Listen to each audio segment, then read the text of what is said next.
আমার সবচেয়ে ভালো লাগার কাজ হচ্ছে চিংড়ি মাছ কাটা। এই তো আজকে আমার শ্বশুর আব্বা চিংড়ি মাছ নিয়ে আসছিল।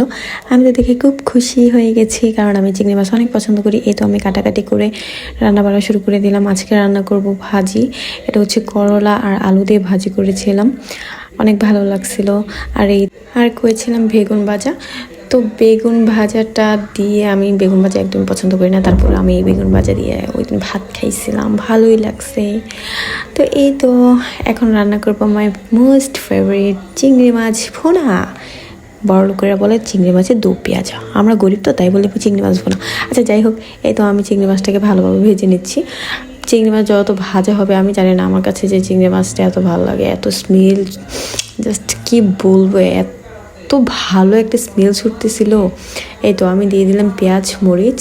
তো এগুলো দিয়ে আমি ভালোভাবে গিয়া ভাজা ভাজা করে নেব, তারপর মশলা দিয়ে এটা ভালোভাবে কষায় নেব। এখানে দিয়েছিলাম আমি টমেটো। আমার কাছে গিয়ে যে কোনো ভুনা যদি টমেটো না হয় আমার ভালো লাগে না। টমেটো ধনিয়া পাতা ছাড়া আমার কোনো ভুনাই ভালো লাগে না। এই তো দেখেন আমার তরকারি কি সুন্দর একটা কালার চলে আসছে, তাই না? সরি, তরকারি না, পেঁয়াজ মরিচের একটা কালার চলে আসছে আর কি। এটা এখন দিয়ে দিলাম আমি শুকনা মশলা দেওয়ার পরে এটা ভালোভাবে নাড়াচাড়া করে নিতে হবে। তারপরে একটু পানি দিতে হবে, কষায় নিতে হবে। তো সবাই তো চিংড়ি মাছ ভুনা করতে পারেন, আমি জাস্ট আমারটা একটু শেয়ার করলাম। একটা আপনাদের সাথে আমি একটা জিনিস শেয়ার করি। মানে এরকম হয়, আমার চিংড়ি মাছটা খাওয়া কিন্তু নিষেধ। আমার প্রচুর অ্যালার্জি, আমার চোখ টুক একবারে ফুলে যায়। তারপরেও এমন হয়, আমি ডাক্তার দেখায় আসছি, বলছে যে চিংড়ি মাছ খাওয়া নিষেধ, তবুও আমি এসে চিংড়ি মাছ দিয়ে ভাত খেয়ে ফেলছি। এরকম জাস্ট আমি এত পছন্দ করি চিংড়ি মাছটা।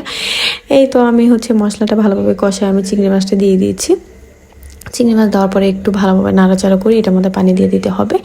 তারপরে রান্না হয়ে যাবে আমার চিংড়ি মাছ ভুনা। তো কে কোথা থেকে দেখছেন অবশ্যই আমাকে কমেন্টে জানাবেন। আজকে এ পর্যন্তই। আপনারা সবাই ভালো থাকবেন, আমাকে অবশ্যই সাপোর্ট করবেন, লাইক কমেন্ট অ্যান্ড শেয়ার করবেন, আর আমার চ্যানেলটা সাবস্ক্রাইব করতে ভুলবেন না। তো আজকে এই পর্যন্ত। এই তো আমি এইভাবে একটু রেখে দিব, তারপরে আমার তরকারিটা হয়ে যাবে। এই তো আমার তরকারিটা দেখেন প্রায় শেষ, আমি এখন নামায় পরিবেশন করে নেব। তো আজকের মতো এইখানেই। আপনারা সবাই ভালো থাকবেন, আমার জন্য দোয়া করবেন। আল্লাহ হাফেজ।